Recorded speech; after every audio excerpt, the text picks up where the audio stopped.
los han encontrado? Sí, a ver, es un artículo que he estado leyendo esta semana y que, bueno, que lo que trata es de establecer, realmente lo deja como en un interrogante abierto, la posibilidad de que los antiguos egipcios hubieran estado en Irlanda.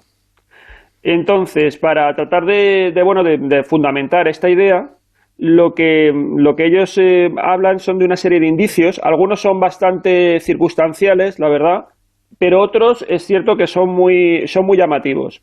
Todo parte de que allí en Irlanda hay una colina, que es la colina de Tara, que es uno de los lugares sagrados más antiguos del país, y que, bueno, habitualmente es una colina que precisamente por ese carácter que tiene de santuario antiguo, pues está rodeado de tumbas de época neolítica que habitualmente pues, se suelen asociar con la cultura celta. Pero también asociada a esta colina hay una historia, una especie como de leyenda, que habla de los Tuatua de Danann. Y es una especie de pueblo divino que llegó a Irlanda en navíos de origen desconocido, pero que además estamos hablando de como una raza de seres que tenía poderes mágicos. Esto es más o menos, como digo, un poco la tradición que hay, que vuelve a este lugar, donde se considera que es también una de las colinas donde se gestó pues, todo un linaje de grandes reyes. Lo que sirve para conectar este lugar para algunos autores, como digo, de manera muy especulativa, con Egipto, es que, por ejemplo, en sus inmediaciones, al hacer unas excavaciones arqueológicas, encontraron, según determinadas informaciones, un mono. Entonces, claro, este tipo de simios no son autóctonos de Irlanda y la verdad es que sorprendió bastante el hallazgo y sobre todo el cómo pudo llegar ahí. Y luego también es cierto que en otra zona, también de Irlanda, hay otras excavaciones que también encontraron a otro simio y que cuando se produjo la datación de esos restos orgánicos daba una antigüedad de un entorno unos 2500 años pues desde nuestros días. Entonces, esto ya, bueno, como digo, un poco nos sitúa de que hay aquí un elemento como muy exótico que no se sabe muy bien cuál es la procedencia. Otro indicio que también trata de conectar este lugar, según como digo, estas historias con Egipto, o por lo menos que ya nos va situando con esta zona de Oriente Próximo y el norte de África, es que también se encontró se hizo una excavación arqueológica por el Trinity College y se halló el descubrimiento de un esqueleto de un chico de en torno a unos 15 años de edad en el Montículo de los Rehenes, que está también muy cerca de Tera, y de nuevo la datación de los restos arrojó una antigüedad de unos 3800 años, pero dentro de lo que es el ajuar con el que aparecía este chico, aparecía un collar con una serie de cuentas de loza que coinciden bastante con diseños típicos también del Antiguo Egipto. Y luego lo que tenemos son una serie también, por ejemplo, de la mención que hay una reina egipcia que es la reina Escotia, que según determinadas versiones... Escotia, qué gracia. Sí, pues hay distintas versiones de esta leyenda y algunas la sitúan como que era una especie de reina egipcia que fue asesinada por este linaje que hemos dicho, esta raza mítica que apareció allí en Irlanda en estos navíos, ¿no? Entonces, de hecho, bueno, hay una supuesta tumba en el condado de Kerry, que es una piedra inscrita donde también parece que en la tradición sitúa como que realmente ese es el sepulcro de esta mítica reina. Y finalmente, el último indicio sería unos descubrimientos bastante innovadores que se han producido también sobre el ADN en unas excavaciones también que se hicieron en el año 2015 y que lo que hace es que se encontraron restos y al analizar ese ADN se encontró que realmente había una conexión con pueblos del sur de Europa y en concreto parece que con Oriente Medio. Así que, según estos autores, y luego también, bueno, hay otra serie de cuestiones ahí, eso a mí me parece ya más especulativo porque son justamente la raza esta que os he comentado, este pueblo mítico, ¿no? Tuatua, lo que hace es que algunos lo tratan de conectar con una deformación del dios Tot, ¿no? Entonces serían como los navíos o la raza del pueblo de Tot, ¿no? Pero bueno, ya digo que esto, bueno, yo creo que ya casi jugar con las palabras. Pero lo interesante es que lo que sí que es cierto son estos indicios que comentamos, esos indicios arqueológicos, que como mínimo, si no a lo mejor hablar propiamente de Egipto, porque bueno, siempre ya sabemos el magnetismo que tiene todo lo que lo que tiene que ver con el Antiguo Egipto, pero sí que demuestra que en el mundo antiguo estaba bastante más globalizado de lo que parece y que no es extraño encontrarnos este tipo de elementos exóticos, de encontrarnos tanto personas incluso como animales, como elementos, que eso sí que es muy común. Aquí en el sur de la península ibérica es muy habitual encontrarse elementos, por ejemplo, de Egipto, porque servía de canal de comunicación el Mediterráneo. Y como digo, estaba bastante más globalizado de lo que parece. En algunas ocasiones hemos hablado también de los chinos que aparecieron en restos romanos en Inglaterra.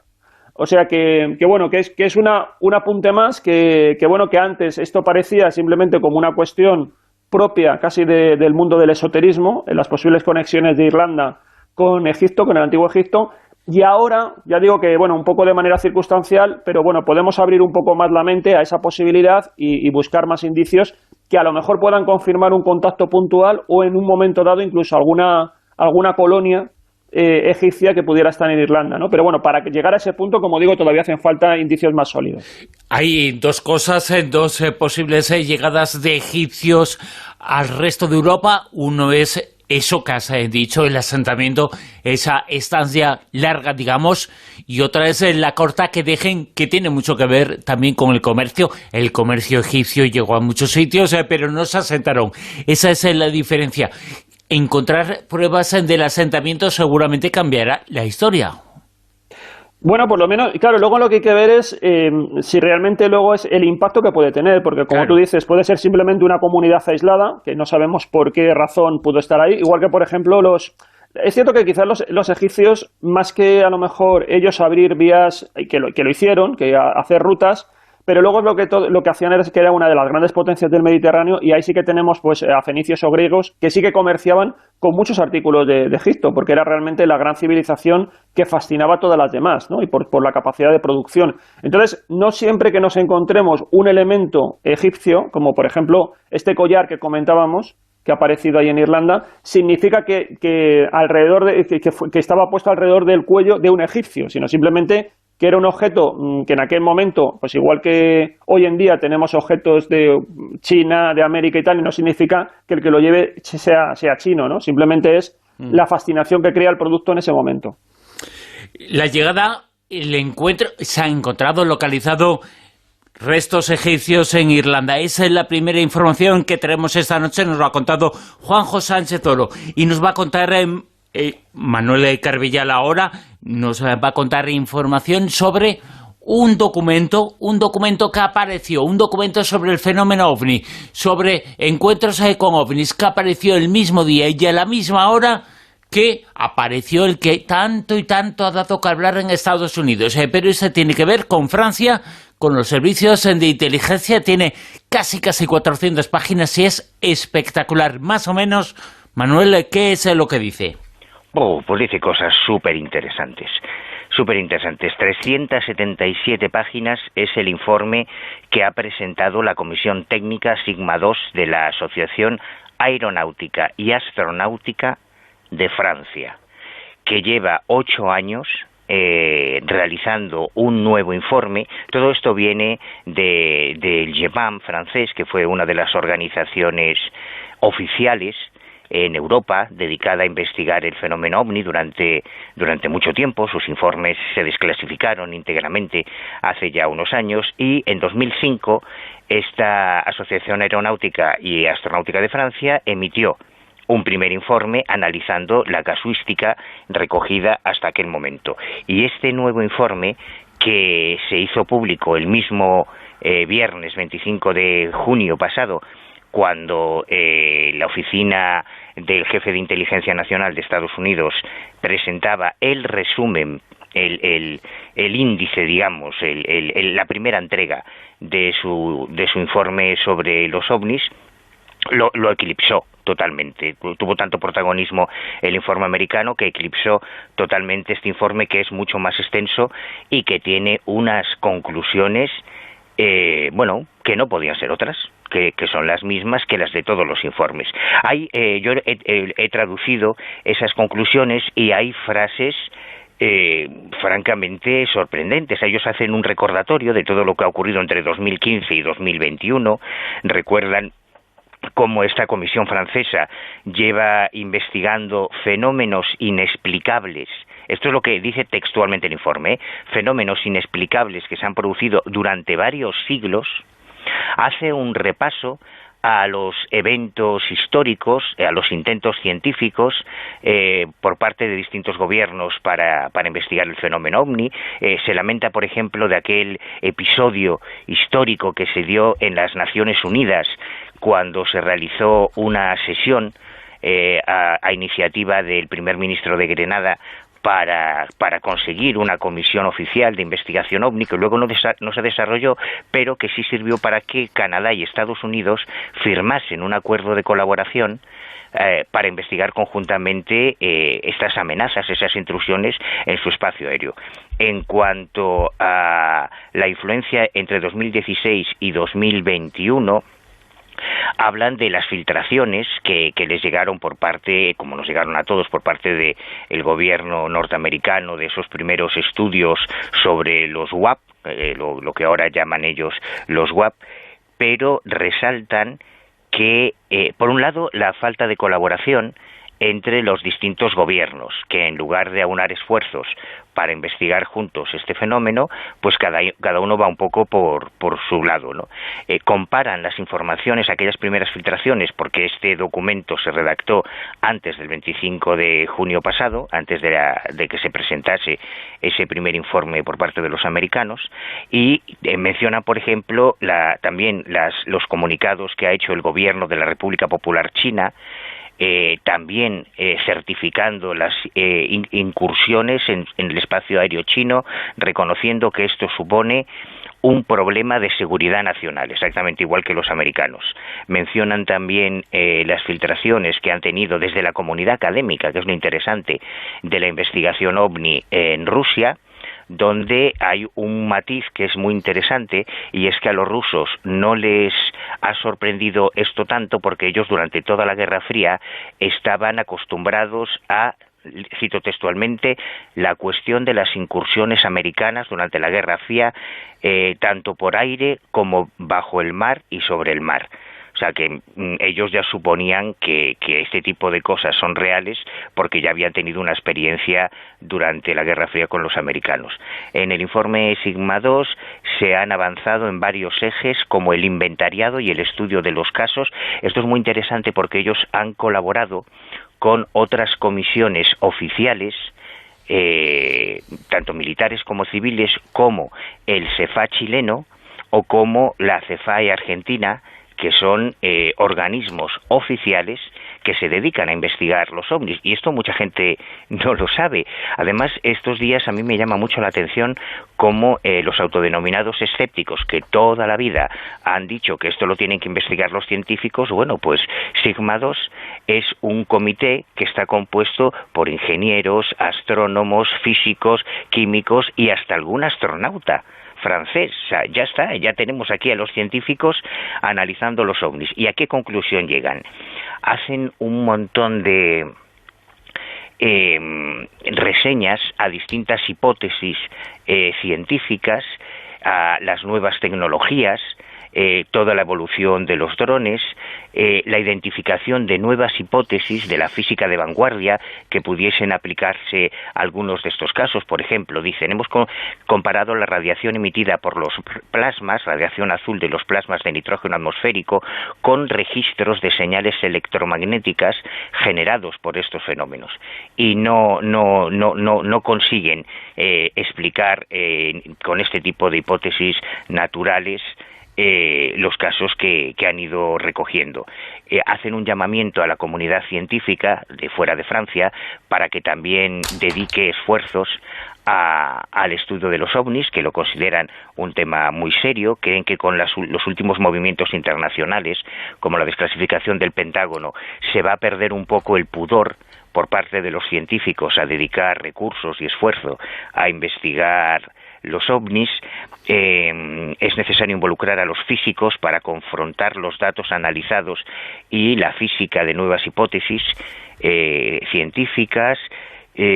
por un lado, la progresiva contribución de los científicos interesados en el estudio y la física asociada, empezando por la interacción del entorno local, porque una de las cosas que ellos señalan es que no todos los países, de hecho prácticamente ningún país, ha sido tan abierto con el estudio científico de los ovnis como el caso de nuestro vecino Francia.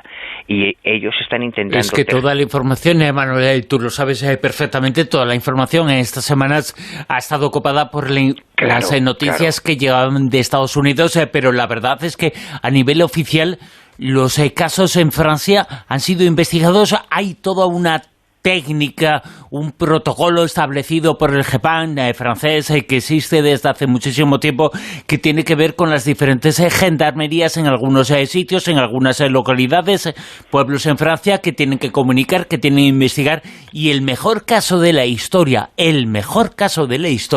ocurrió en una localidad francesa, investigado por el GEPAN y posteriormente por el llamado el equivalente al Ministerio de Defensa español, pero en Francia.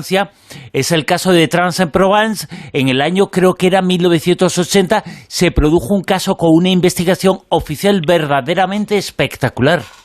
Aquí todos los casos que ellos han seleccionado, porque yo te estoy resumiendo el resumen, pero en esas 377 páginas se desarrollan un montón de casos muy documentados, no solo en Francia, porque como te decía hay una colaboración por lo menos con Chile y Argentina y otros países que la verdad es que son realmente apabullantes. Me llama la atención que ellos resaltan, se preguntan si habrá un efecto dominó con todos estos movimientos oficiales que se están dando últimamente por el tema OVNI, y si otros países también estarán dispuestos a colaborar, y menciona expresamente Israel. No sé por qué, me ha llamado la atención esto de Israel.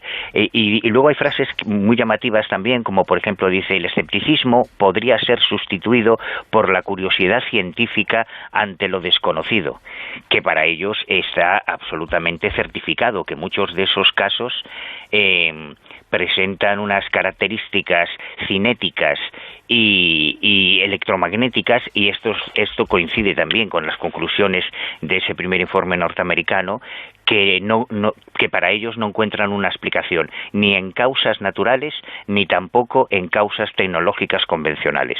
Así que yo creo que es un informe para leerse con mucha calma, para reflexionar sobre él, y viene a subrayar lo mismo que todos los informes oficiales, que el fenómeno OVNI es mucho más real, mucho más objetivo y mucho más contrastable que que la honradez de los políticos, por ejemplo.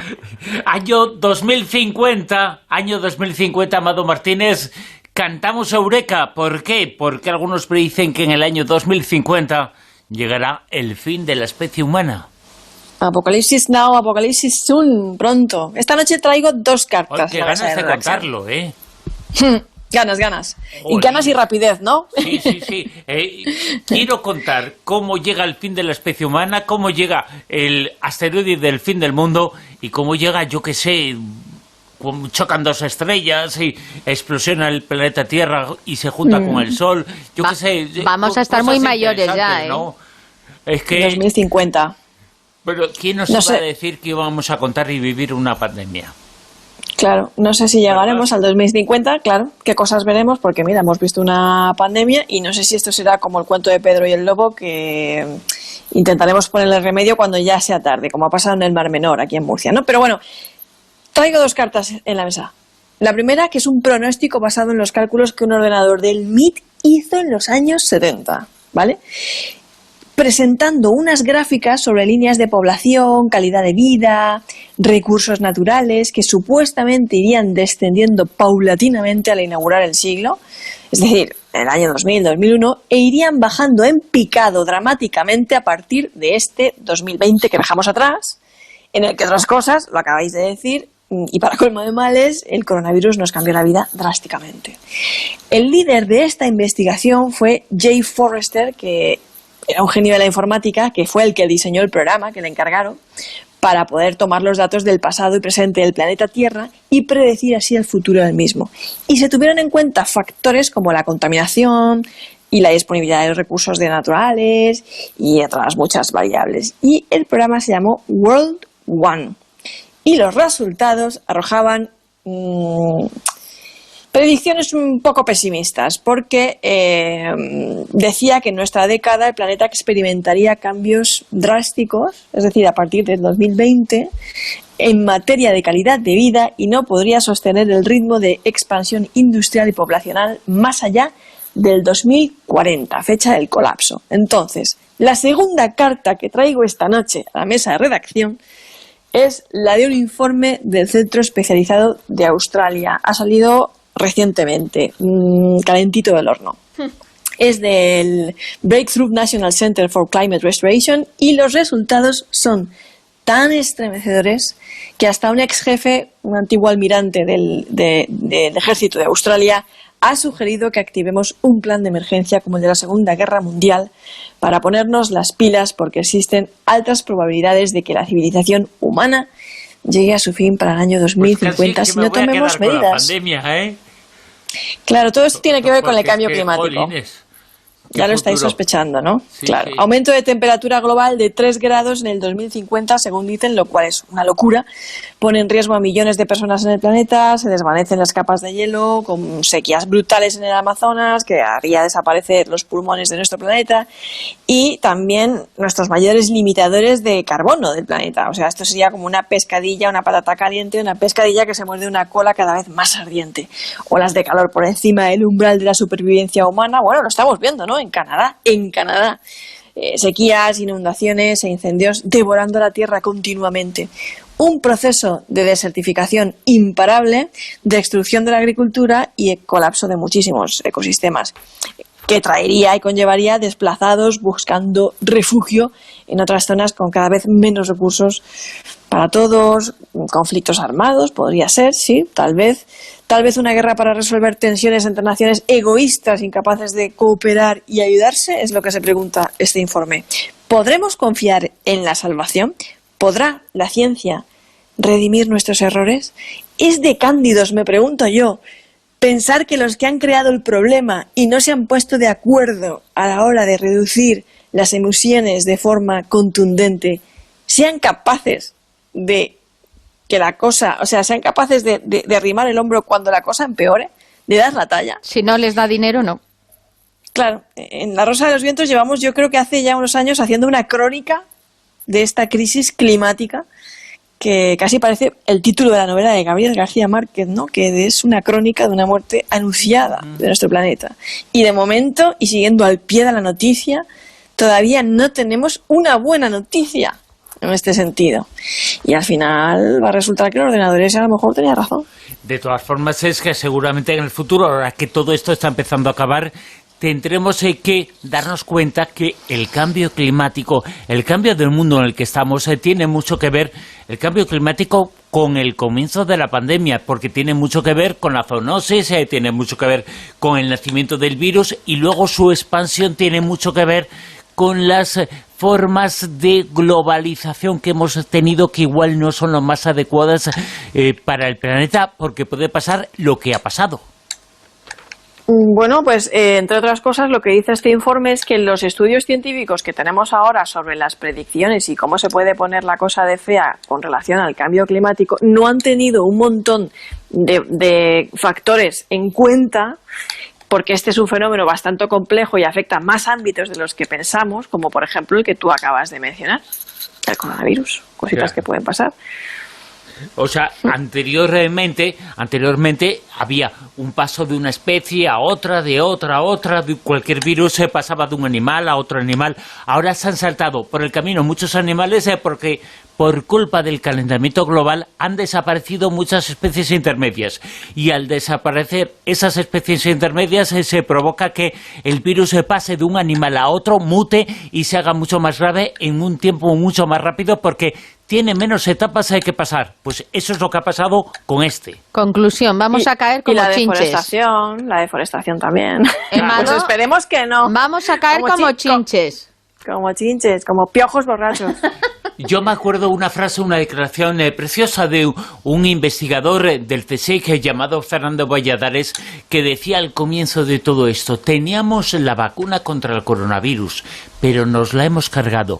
Y hablaba de los bosques, de los árboles, nos hemos cargado la naturaleza, y seguramente al cargarnos en la naturaleza hemos provocado que salga el dragón, ¿no? Hombre, es que si también nos ponemos a tener en cuenta otras hipótesis de que Gaia está viva, pues también es una forma de rebelarse a las barbaridades que le estamos haciendo constantemente. Miguel, el hombre dragón, por eso lo decía. Venga, bueno, que nos me has pillado. Pues, ¿No serás un dragón en el horóscopo chino, Miguel? Pues la verdad es que no tengo ni la más remota idea, pero creo que sí. ¿Sí? ¿Crees que sí? Creo que soy dragón, sí. Pues la verdad es que yo no lo sé. Yo soy mujer dragona. ¿Ah, sí? Sí. Bueno, a mí me suena que No, que tú hace no eres tiempo... mujer dragona. Bueno, yo creo que no. Creo que de momento mujer no soy, pero bueno, oye, todo se andará, ¿eh? No, os decía que esto de lo que voy a hablar ahora viene a abundar en una cuestión que yo creo que es muy interesante y que demuestra que a veces parece que la historia está muy clara, pero no está tan clara, ¿no? Y es que en nuestro proceso evolutivo parece que la cosa no está tan clara como se creía, y se han encontrado toda una serie de nuevas especies que cada vez que se produce un hallazgo de este tipo, pues cambia en gran medida lo que pensábamos sobre el pasado. Y en este caso, el descubrimiento viene por parte de una serie de investigadores chinos que descubrieron un cráneo que, dicen, podría pertenecer a una especie humana completamente nueva, y lo han denominado a este cráneo el hombre dragón. Y sería un espécimen de un grupo humano que vivió en el este de Asia hace aproximadamente, o como mínimo, unos 146.000 años. Y veréis qué interesante es cómo se encontró este cráneo, que a mí me parece una historia de película. Bueno, resulta que este cráneo fue encontrado en una localidad del noreste de China que se llama Harbin en el año 1933. Fijaros, año 1933. Y lo encontró un albañil que trabajaba en la construcción de un puente que cruzaba sobre un río, el río Songhua, que atraviesa precisamente esta localidad, Harbin. Y el nombre de este río significa dragón negro, de ahí el nombre de este cráneo como hombre dragón, ¿no? Bueno, lo cierto es que en ese año de 1933 la ciudad china de Harbin estaba ocupada por los japoneses. Por lo tanto, este albañil, cuando encontró este cráneo, él ya sospechó que tenía un enorme valor cultural, y lo que hizo fue esconderlo en casa. Y lo tuvo oculto alrededor de 80 años. 80 años. Y solo cuando se estaba muriendo, en el lecho de muerte, les contó a sus familiares esta historia, y fueron los familiares los que pusieron este cráneo en manos de los científicos. Una serie de científicos chinos que además, y esto yo creo que también hay que resaltarlo, que hicieron equipo con una serie de investigadores europeos. De hecho, colaboró en esta investigación uno de los principales expertos en evolución humana del Reino Unido, el profesor Chris Stringer. Bueno, pues este hombre, que forma parte del Museo de Historia Natural de Londres, y como digo, formó parte de este equipo, dice que es uno de los fósiles más importantes descubiertos hasta ahora. Y él es uno de los que está convencido, como digo, es uno de los principales expertos en evolución humana. Él dice que este cráneo pertenece a un espécimen de una rama separada de la humanidad. Es decir, que no es Homo sapiens, sino que es un linaje completamente distinto a todos los conocidos, un linaje que evolucionó en esa región hace cientos de miles de años y que finalmente se extinguió. Y de hecho dice más, dice que este descubrimiento tiene el potencial para reescribir la historia de la evolución humana. El cráneo es muy llamativo, es un cráneo enorme en comparación con los cráneos promedio que pertenecen a otras especies humanas, y de hecho su cerebro, el cerebro de de esta nueva especie, de este hombre dragón, es comparable al tamaño que tiene nuestro cerebro ahora mismo, lo cual es muy llamativo. Este hombre dragón, este cráneo, tenía unas cuencas de los ojos muy grandes, casi cuadradas, cejas gruesas, una boca ancha, dientes muy grandes, era muy robusto, era muy fuerte físicamente, pero lo malo es que no se sabe exactamente cómo vivía porque no existe contexto arqueológico. Es decir, como este cráneo llegó a los científicos, como yo os acabo de contar antes, pues los científicos no tienen contexto arqueológico, no saben qué herramientas de piedra podía utilizar este hombre o cualquier otro elemento de su cultura que hubiera aparecido a su lado, es decir, no tienen contexto, ¿no?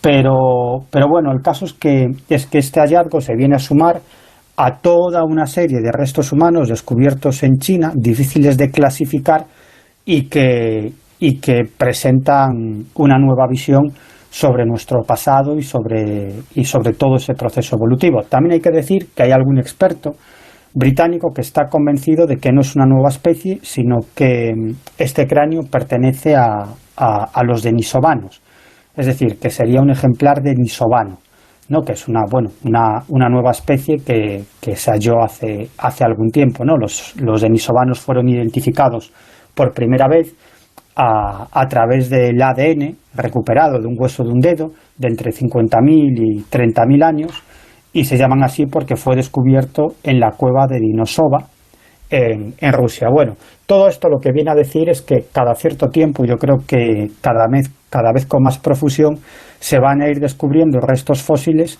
que nos indiquen que la cosa no está tan clara como nos creíamos y que en nuestro pasado pues ha habido toda una serie de especies que se han cruzado entre sí, que algunas se han extinguido y que finalmente por una serie de avatares pues los que estamos aquí somos nosotros. Además no es el único descubrimiento que se ha producido de supuestas especies humanas antiguas, Juanjo Sánchez Oro. Sí, yo creo que ha sido además salieron prácticamente a la par las dos noticias. O el descubrimiento de una nueva especie en la zona de Israel, justamente en Ramallah, sí. Que es Palestina, y es un yacimiento prehistórico, Neser Ramla, y justamente todavía está pendiente si estamos hablando de una especie nueva o simplemente es una versión arcaica de alguna especie ya conocida. Pero lo que sí que marca es también un poco el contexto de lo que pudo haber allí. Y bueno, y ahora lo comentamos. Entonces, el nombre de esta nueva especie, si realmente luego se confirma, pues sería justamente el nombre del yacimiento y sería Neser Ramla.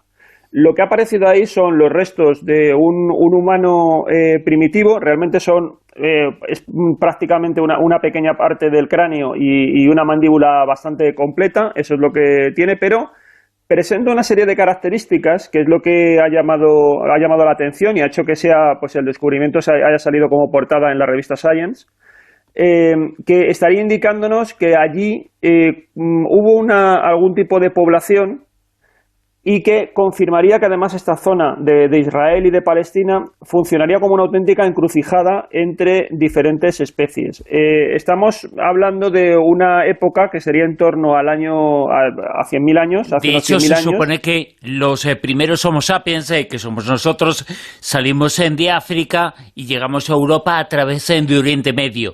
Y en ese lugar, en Oriente Medio, en Israel, en Jordania, en Palestina, pues se desarrollaron numerosas especies que luego se extendieron por el mundo entero. Sí, los Homo sapiens salieron de África en diferentes oleadas. Nosotros perteneceríamos a la última, que sería la que, digamos, tuvo más éxito.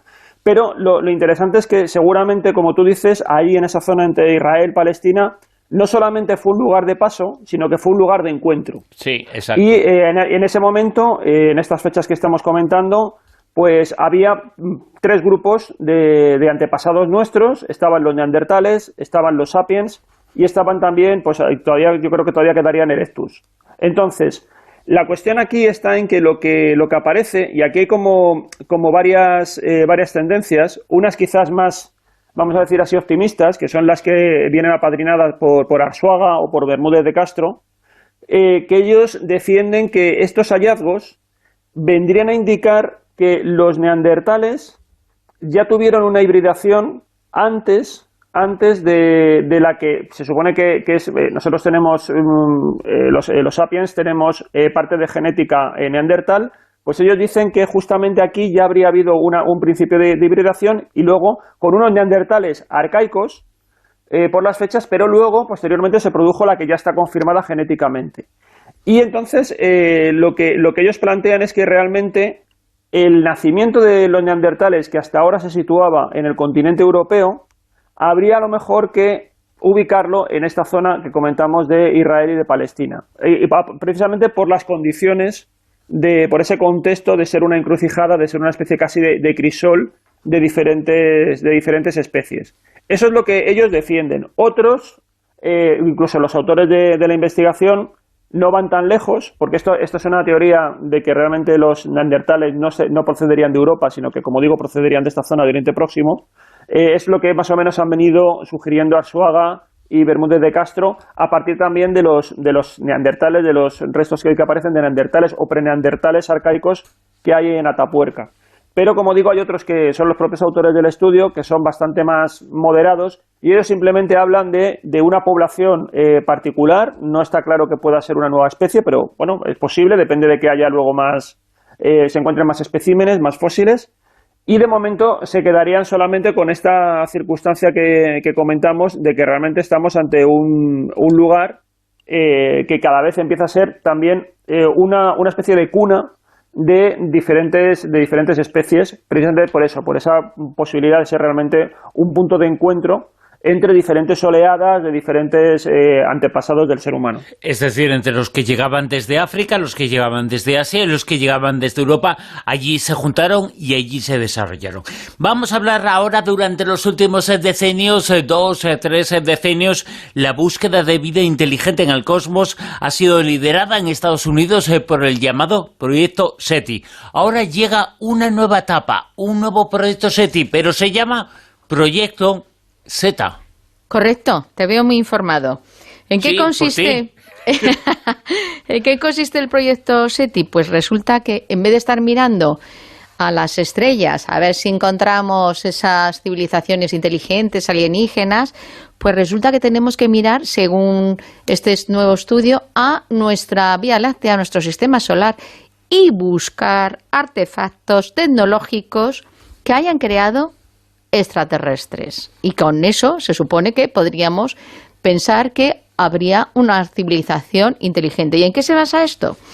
Pues se basa que igualmente el universo, cuando se originó hace unos 13.800 millones de años, y nuestra Vía Láctea pues se formó pocos cientos de millones de años después, pues ¿por qué no se podría haber creado una civilización inteligente mucho antes de los humanos?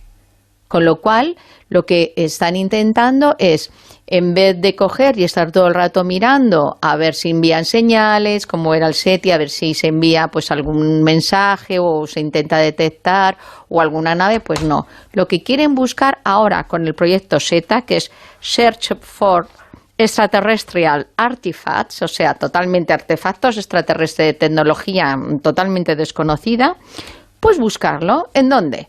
Pues buscarlo, por ejemplo, en la Luna. Porque en la Luna dicen que es un sitio que, al no tener atmósfera, si se encontrara algún artefacto de tecnología extraterrestre, se mantendría perfecto.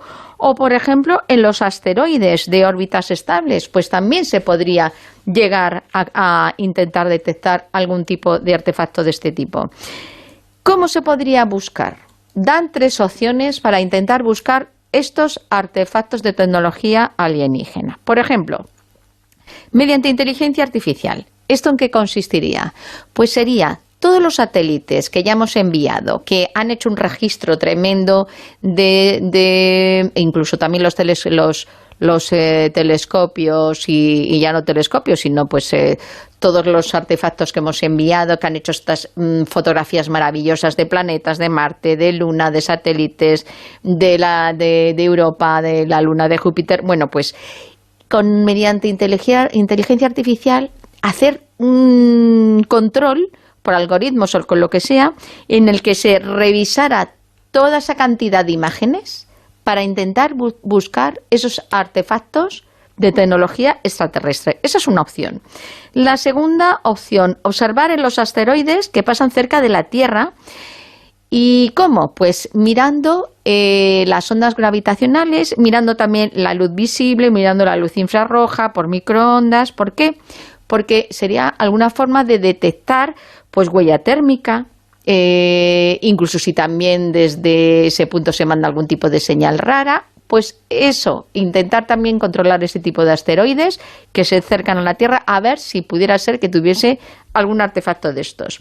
Y por último, que ya sería un poquito lo más, seguramente que incluso lo más costoso, sería enviar misiones a otros cuerpos celestes, a otras estrellas, a otros planetas, directamente cuando ya se tenga alguna sospecha de que se pueda allí detectar, pues yo que sé, por alguna señal, alguna pista o algo que vean, que se pueda encontrar algún tipo de artefacto de esos, entonces ya irían in situ y se vería. También dicen que es cierto que bueno que ya se han enviado pues eso, vehículos a través también de los satélites tanto a Marte como a la Luna y que de momento no se ha encontrado nada. Pero eso no quiere decir que no se pueda conseguir. Entonces, pues bueno, se abre una buena vía de búsqueda extraterrestre, pero no directamente ya de búsqueda inteligente, que también sería una opción, sino de intentar localizar artefactos tecnológicamente muy potentes que sean de origen extraterrestre y que los pudieran haber dejado alguna civilización muy anterior a la nuestra y que eso sería una prueba definitiva. Biofirmas de otros lugares, de otros presuntos planetas, biofirmas, que es una expresión que utilizas con Almodía Rosavientos en Twitter, Ray Halloween. Manuel Carballal, ¿cómo explica la ciencia la posibilidad de que algunas personas puedan o no adelantarse al tiempo, al umbral del tiempo, superar esa barrera del tiempo?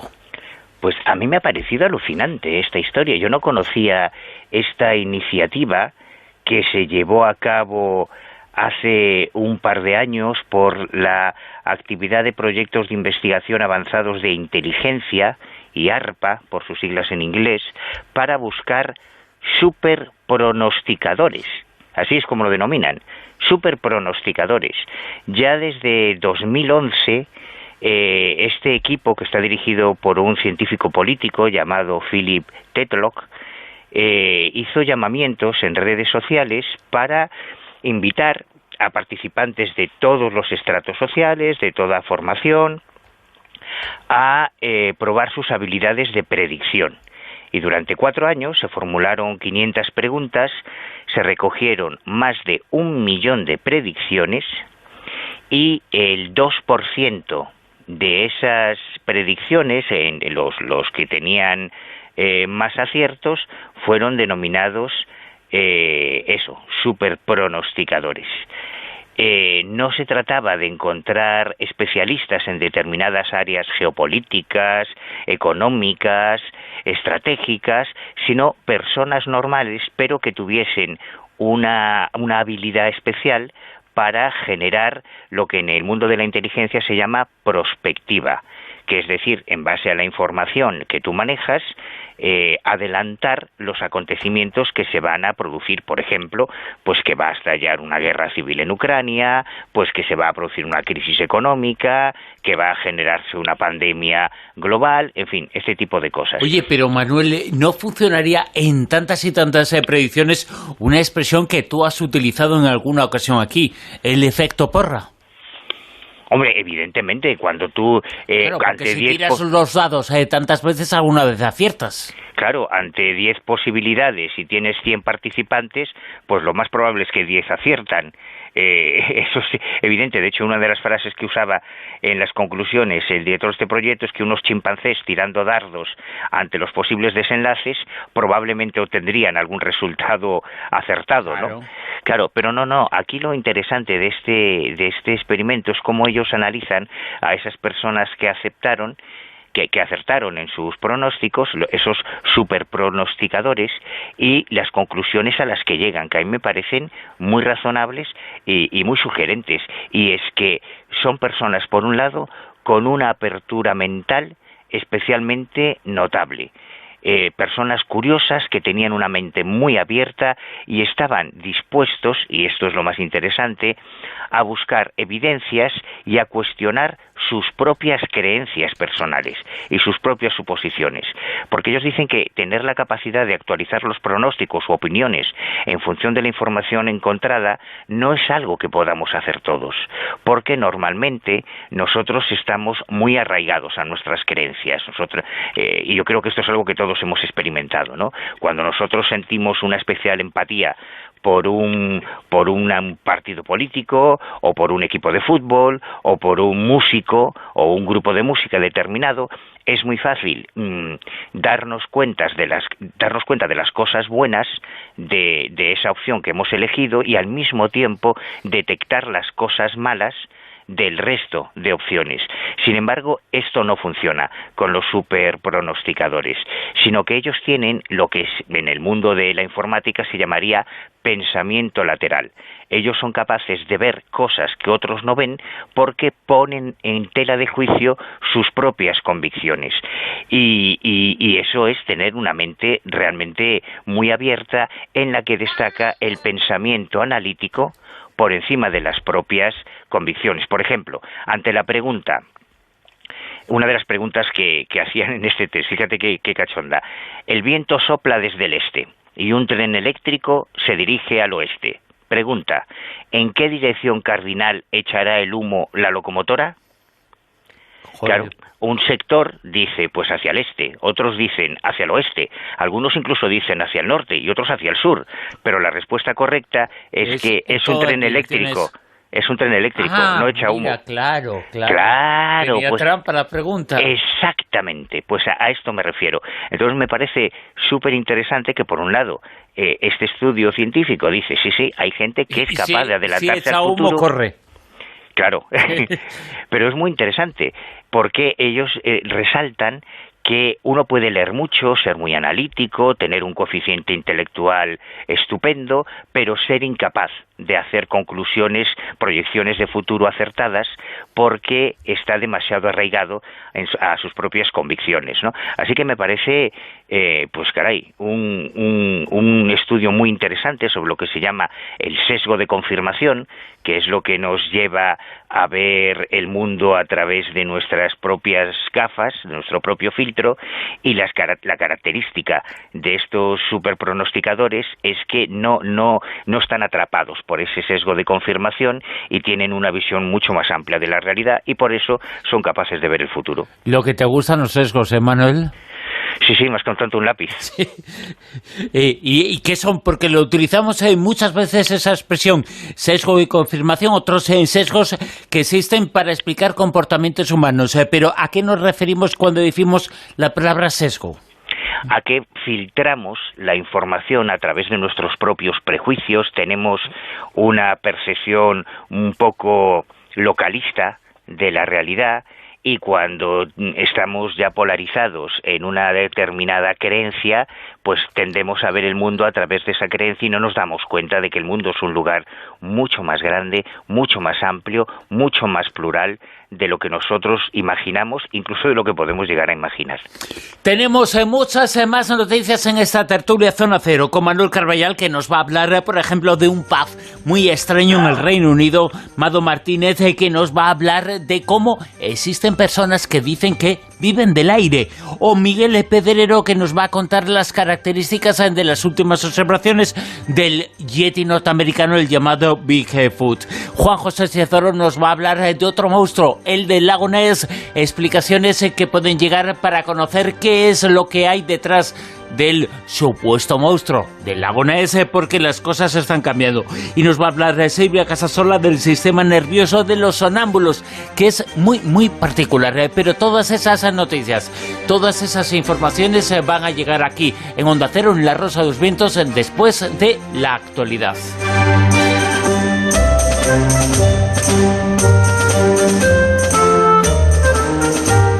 En Onda Cero, La Rosa de los Vientos con Bruno Cardeñosa.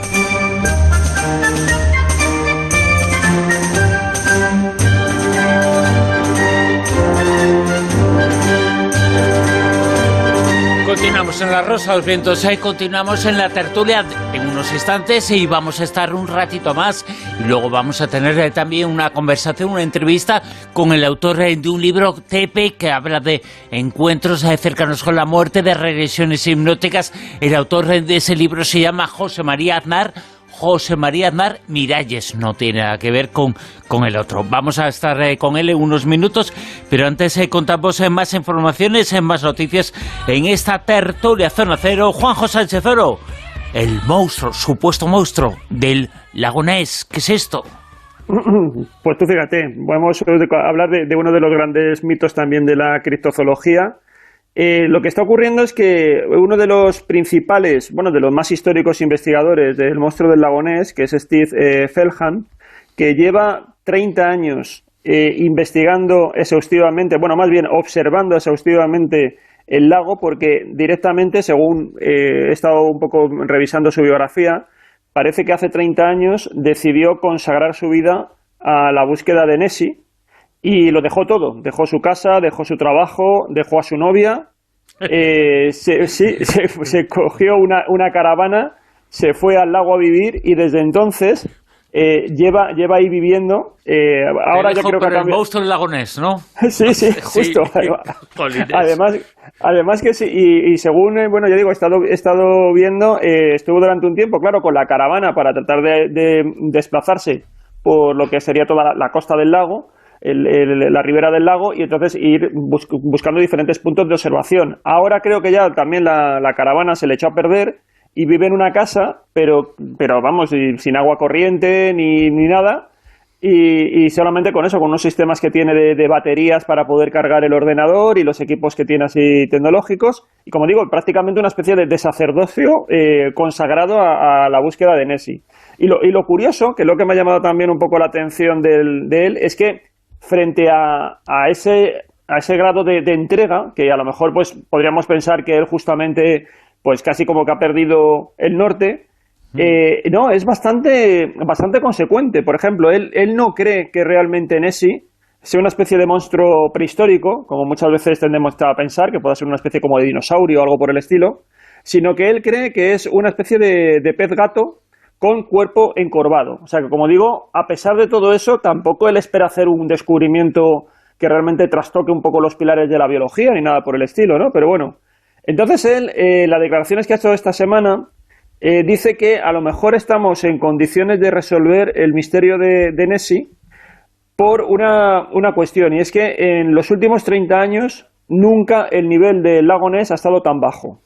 Se está viviendo una etapa ahora mismo allí en Escocia, donde realmente ha habido una gran reducción de precipitaciones. En concreto, este junio ha habido un tercio menos de las precipitaciones normales. Y entonces, claro, todo esto, incluso no es que se anuncie una ola de calor para las próximas semanas, pero sí que parece como que el tiempo cálido se va a mantener por lo menos hasta durante el próximo mes también completo.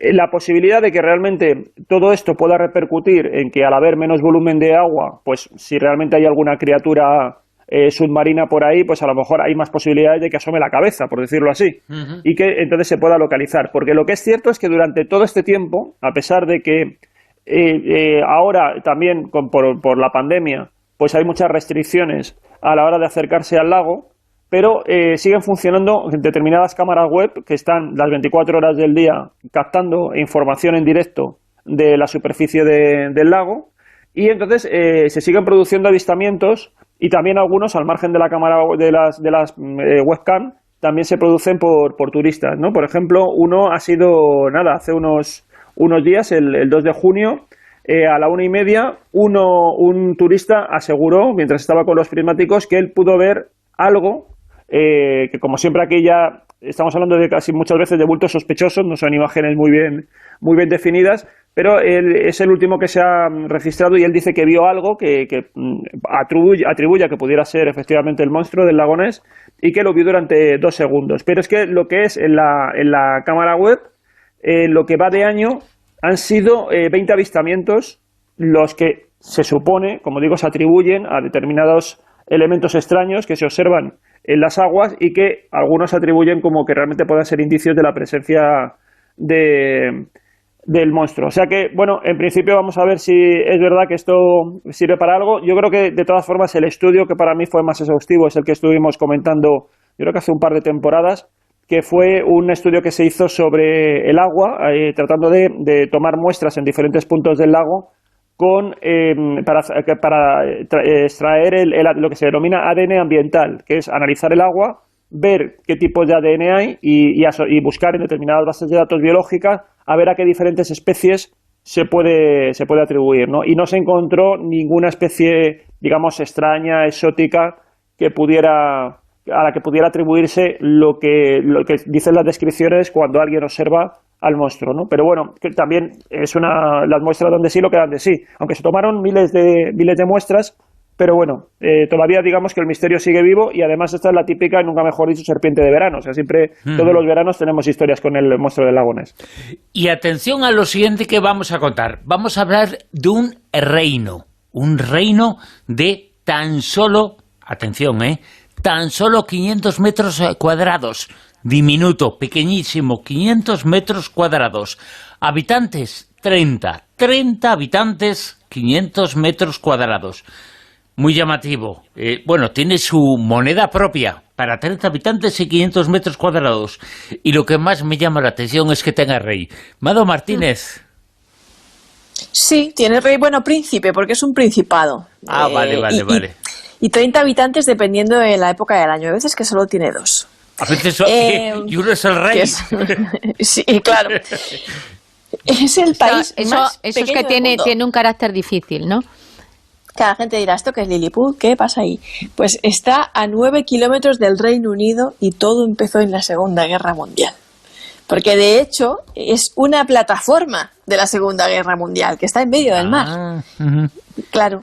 Y fue a finales de los 60 cuando un ex alto cargo militar, Paddy Roy Bates, se mudó allí junto a su familia para poder seguir con sus emisiones legales de radio, porque parece que este hombre estaba como muy harto con los problemas que tenía con los tribunales y los jueces del Reino Unido para emitir en sus emisiones, personas que se las consideraban ilegales, y le dijo, pues nada, pues cojo las maletas y me voy. Y en la plataforma esta no había nadie, y aunque había servido como defensa aérea contra los nazis, como la dejaron allí abandonada y nunca se molestaron en destruirla, pues hay un vacío legal ahí, como que el lugar era independiente y no pertenecía a nadie. Así que Bates, ni corto ni perezoso, plantó la bandera el 2 de septiembre de 1967 y dijo: esto es territorio soberano, esta es nuestra bandera, así es como se llama este país, esta es nuestra constitución y esta es nuestra moneda. Y estas son nuestras 12 millas náuticas, que también lo acotó, de agua nacional, de territorial. Y se quedó más a gusto que un arbusto. Y también tiene un bonito lema: desde el mar, la libertad. Y al fallecer este príncipe, porque ya hemos dicho que era principado, se llama Sealand, Principado de Sealand, pasó el título a su hijo Michael Bates, que ya tenía como cierta experiencia administrando el lugar.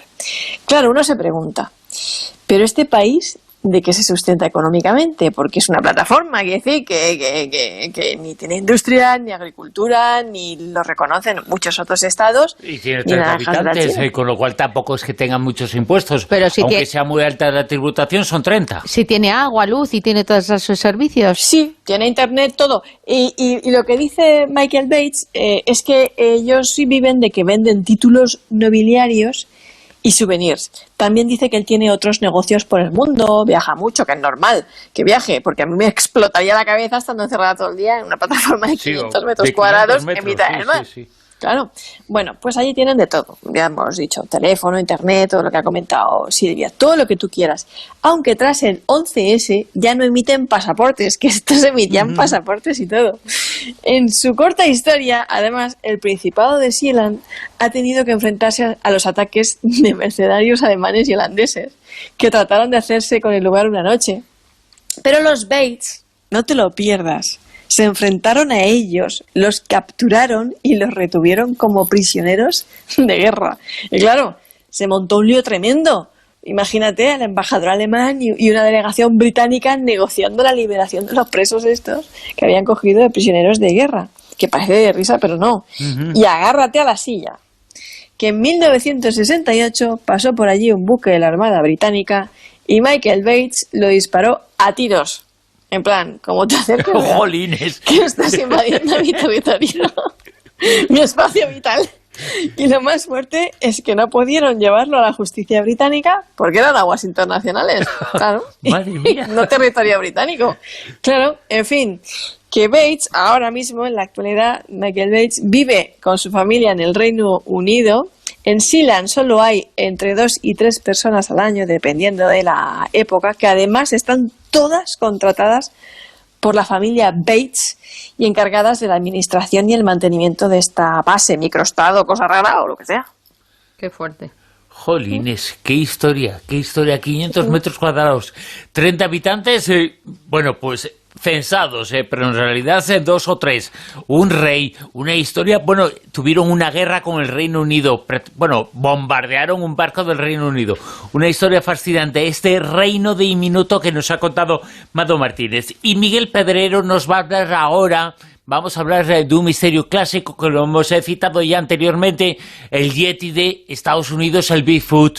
Hay unas características, vamos a contarlas de las observaciones, de los testimonios, de lo que dicen que se ve y dicen que se observa. Miguel. Claro, bueno, porque este asunto del Bigfoot, igual que del monstruo del lago Ness que hablaba anteriormente Juanjo Sánchez Oro, son enormemente enigmáticos. A mí me sigue llamando la atención que si estos seres y estas criaturas existen, todavía no exista una prueba física definitiva o no se haya capturado un ejemplar, ¿no? Y lo cierto es que los testigos son muchos, muchísimos. Y testigos que no tienen nada que ganar, sino al contrario, mucho que perder. Y para mí, y también para otros investigadores, como Nick Redfern, que es uno de los grandes investigadores de este tipo de anomalías tan bizarras, pues estamos convencidos de que detrás de este tipo de fenómenos, o que este tipo de fenómenos, como el de las apariciones del Bigfoot, no es demasiado diferente a otra serie de fenómenos anómalos, como pueden ser las apariciones de ovnis, como pueden ser los encuentros con la Santa Compañía o los encuentros con seres elementales, que en el fondo estamos hablando de lo mismo, de algo que utiliza las creencias para aparecer, para mostrarse, porque la existencia del Bigfoot es una creencia que se pierde en la noche de los tiempos y que tiene que ver con esa creencia de que en determinados lugares del mundo apartados pues existiría una clase o alguna especie homínida no descubierta por la ciencia. Y en este caso, Nick Redfern,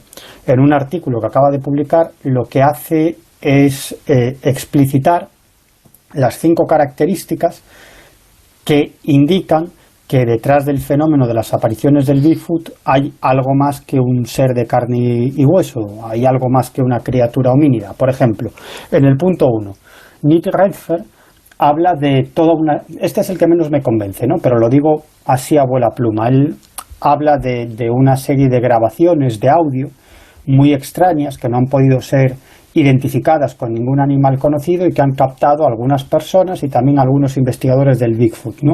Y lo extraño, lo que pone sobre la mesa Nick Redfern, es que son una serie de sonidos muy extraños que corresponden aparentemente a una criatura desconocida, pero todos ellos son diferentes, ¿no? Bueno, en segundo lugar, y esto es muy interesante, él dice que la figura del Bigfoot es común en el folclore de la mayoría de las tribus nativas americanas, sobre todo en la zona del noroeste de los Estados Unidos, ¿no? Y las leyendas describen una criatura de 2 metros de alto, muy fuerte, peluda. A menudo estas criaturas desprenden un olor terrible, son criaturas malolientes. Pero lo más interesante es que en estas historias nativas que se refieren a la aparición de estos seres, dicen que tienen poderes paranormales y que alguna vez lo han demostrado. Bueno, lo que nosotros llamamos poderes paranormales, ellos los llamarían más bien poderes sobrenaturales, es decir, que pueden volverse invisibles, que pueden materializarse y desmaterializarse, y en muchas ocasiones estas historias de estos pueblos nativos describen a estos Bigfoot más como espíritus o fantasmas que como seres materiales.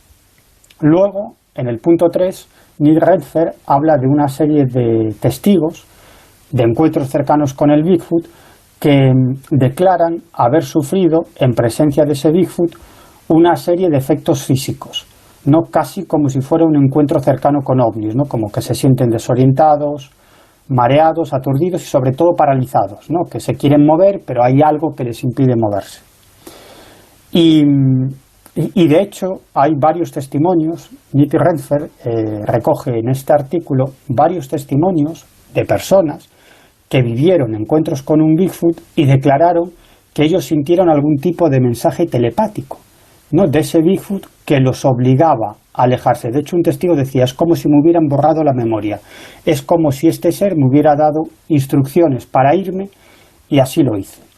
Pero es que en este punto, y en el siguiente punto, en el punto 4, Neil Redfern alude a una historia particularmente extraña que abunda en este sentido, ¿no? Él se refiere a un caso de dos testigos, una pareja. Él se llama Donnie, ella Line, y en marzo de 2007 tuvieron un encuentro con el Bigfoot en el Bosque Nacional de Ouachita, en Oklahoma. Bueno, esta pareja estaba dando un paseo por esta zona, por este bosque nacional. Es una zona rodeada de árboles, con senderos muy sinuosos. De pronto la mujer sintió que alguien los estaba observando y en cuestión de segundos observó enfrente de ella y de su marido una enorme figura cubierta de cabello que emergió de unos árboles a una distancia apenas de 6 metros, ¿no? Pero lo interesante es que el Bigfoot se acerca a ellos y aparentemente se comunica con los dos. Los dos escucharon esa voz telepáticamente y se comunica con ellos con una voz muy suave, femenina y tranquilizadora. Y les dice, no tengáis miedo, no vais a sufrir ningún daño, pero no os acerquéis a mí. Jolín, ese ve sí, sí. Una confianza tremenda. Bueno, pero es que casos como estos, yo estoy contando muy algunos, tranquilizadora, ¿no? tenía que tener la voz para que te tranquiliza la voz y te dice, pero no te acerques a mí. No te acerques a mí. Bueno, pero este tipo de casos muy bizarros, muy exóticos, de encuentros con criaturas extrañas, son típicos y tópicos en los casos de encuentros con ovnis, ¿no? Es decir, no nos sorprenden en un caso de un encuentro cercano con ovnis y sin embargo nos sorprenden porque en este caso es un Bigfoot, ¿no? Lo interesante de este caso es que el marido, es cierto, hizo caso, los dos se alejaron, pero el hombre, el marido, dijo, bueno, esta es la oportunidad de mi vida para captar una evidencia física de que el Bigfoot existe. Y entonces metió la mano en su mochila para sacar su cámara digital y sacarle una foto a este ser. Y él dice que volvió a escuchar una voz en su cabeza, la misma voz femenina, que le dijo no lo hagas. No, y él hizo caso. Sí, pero claro, él dice, esto es muy extraño, porque eso, como si esta criatura aparentemente salvaje supiera que era una cámara y lo que yo iba a hacer con esta cámara, ¿no?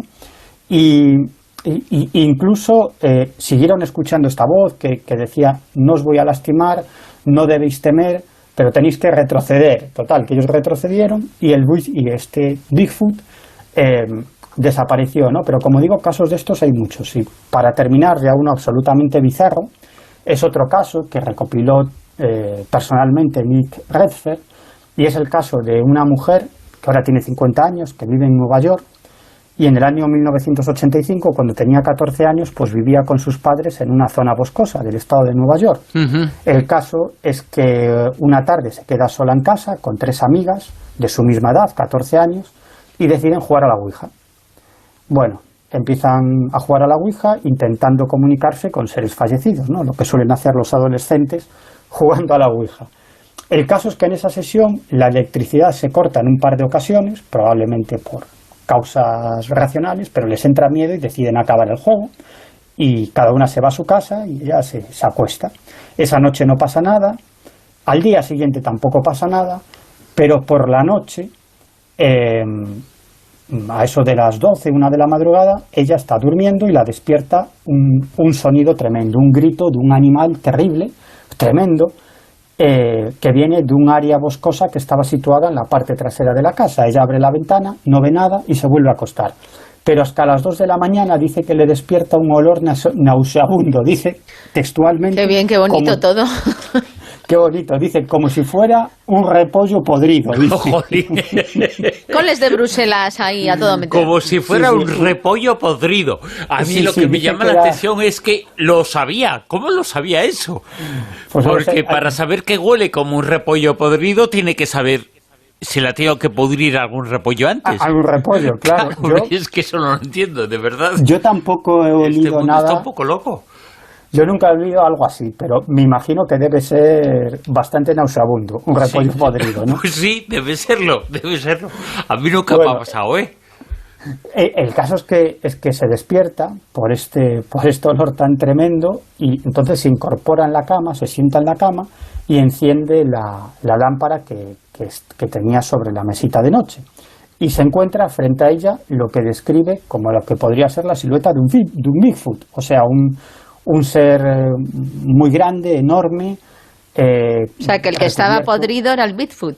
El Bigfoot, que por cierto, esta es una de las características de las apariciones del Bigfoot, que desprende un olor nauseabundo. Esto es lo que han descrito varios testigos e incluso en las leyendas y en el folclore de los pueblos nativos de América se comenta exactamente lo mismo. Esta es una de las características del Bigfoot, ese olor tan terrible que desprende, ¿no?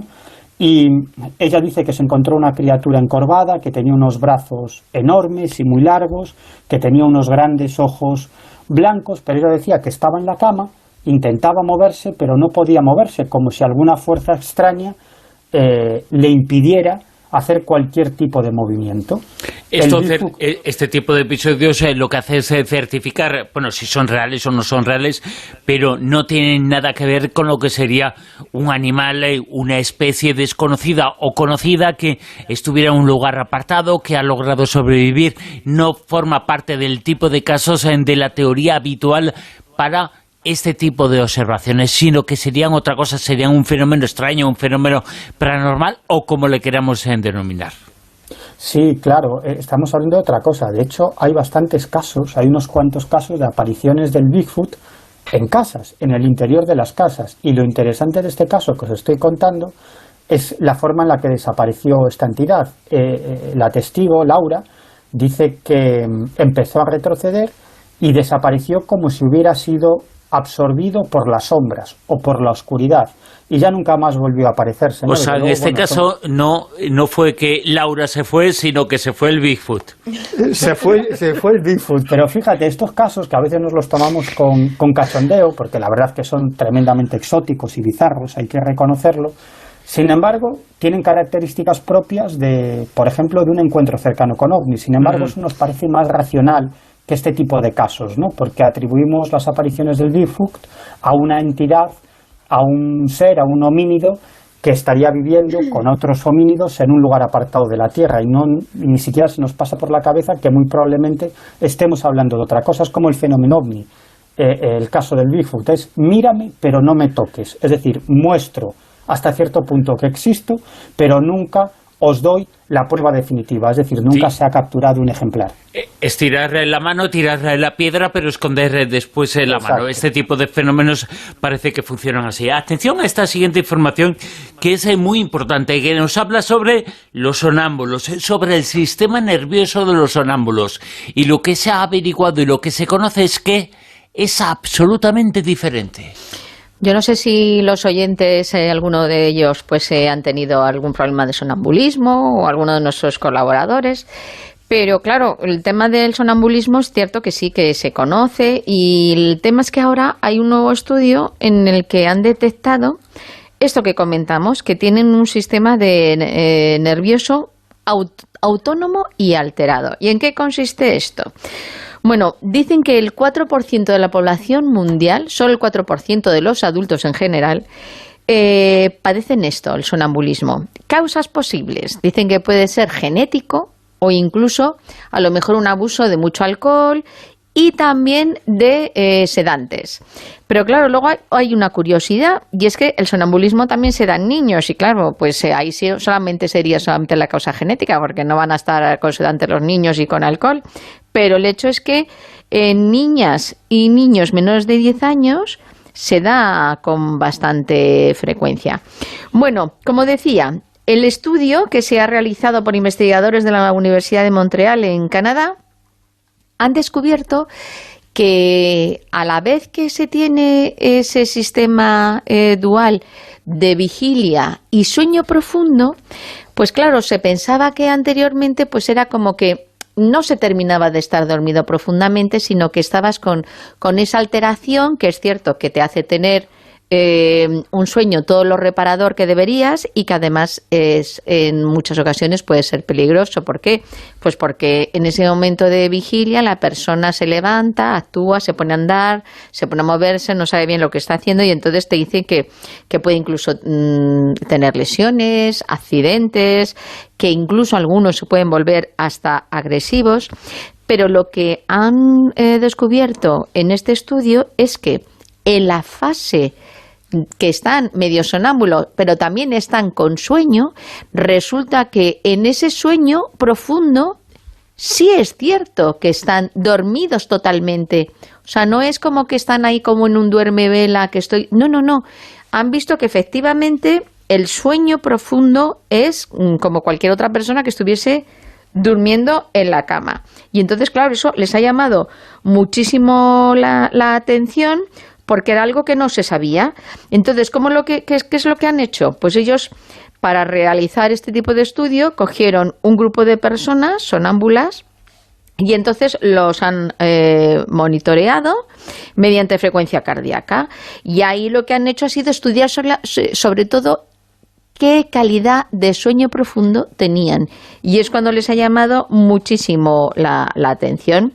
Entonces, pues bueno, lo que sí dicen es que es cierto que estas personas pues siempre están un poco en este riesgo de peligro, que por otro lado, al haber hecho este estudio, les va a servir también para hacer algún tipo de tratamiento y mejorar su forma de hacerlo, y que cuando están en ese estado un poco de sonambulismo es justo en el tiempo donde no están en estado REM.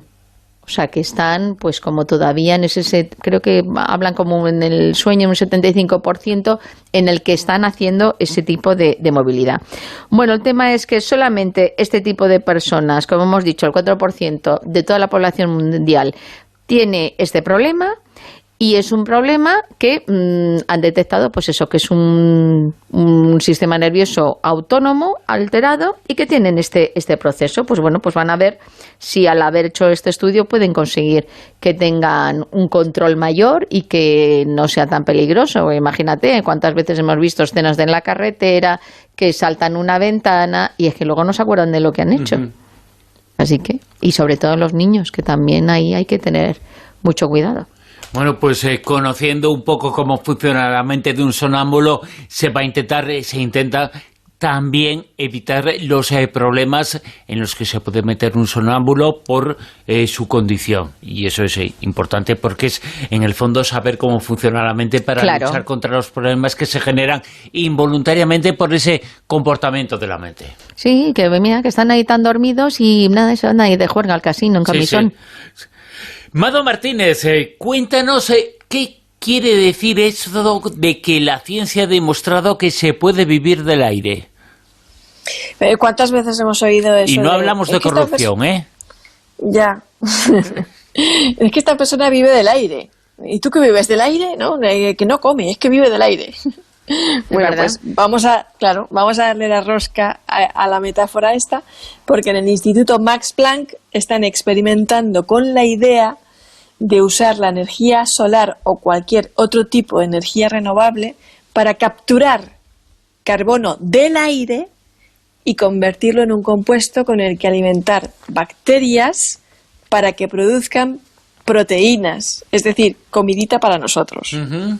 De una forma muy rocambolesca, ¿os habéis dado cuenta? O sea, la energía del sol o las energías renovables para capturar el carbono del aire, para hacer un compuesto que alimente a las bacterias, que a su vez son las que producirían esas proteínas que nos comeríamos nosotros. Bueno, están cada vez más cerca de hacerlo realidad, de conseguirlo. De hecho, ya hay una empresa, Solar Foods, en Finlandia, que quiere inaugurar su primera planta de producción en el año 2023, aunque todavía no sabemos muy bien si será rentable o si será capaz de competir con la agricultura tradicional, pero los científicos han hecho sus cálculos y creen que pueden producir 10 veces más proteínas así, usando este método, que con cultivos de soja, que como sabemos es el vegetal más rico en proteínas que conocemos hasta la fecha. Hoy va. ¿Y va a llegar a 2050? Pues ya sabes que... 2023, 2023. En un par de añitos, Silvia, estamos comiendo vegetales con más proteínas que la soja. Bueno, pues predicciones en esta noche de Tertulia Zona Cero. Esto para el 2023 y en 2050 se acabó, ¿no? Bueno, pues vamos a comer mucha proteína. Bueno, a lo mejor si comemos mucha proteína vegetal, no sé, y no tanto animal, quién sabe. No sé. Vamos a abrir la mente. Bueno, vamos a abrir la mente en el 2023, es decir, ya comemos esto, vivimos en del aire y en el 2050 nos pegamos el peñazo padre. Más o menos, ¿no? Y si no, porque todo esto viene de un colapso, esa predicción. Pero espérate, que si no te visita el Bitfood con olor a pollo podrido. Eso me ha llegado al alma. Y estás sonámbulo y ya haces, vamos, el cóctel total. Si llega a fin de mundo, que no haya repollos, por Dios. Bueno, pues en la tertulia Zona Cero de esta noche, con muchas informaciones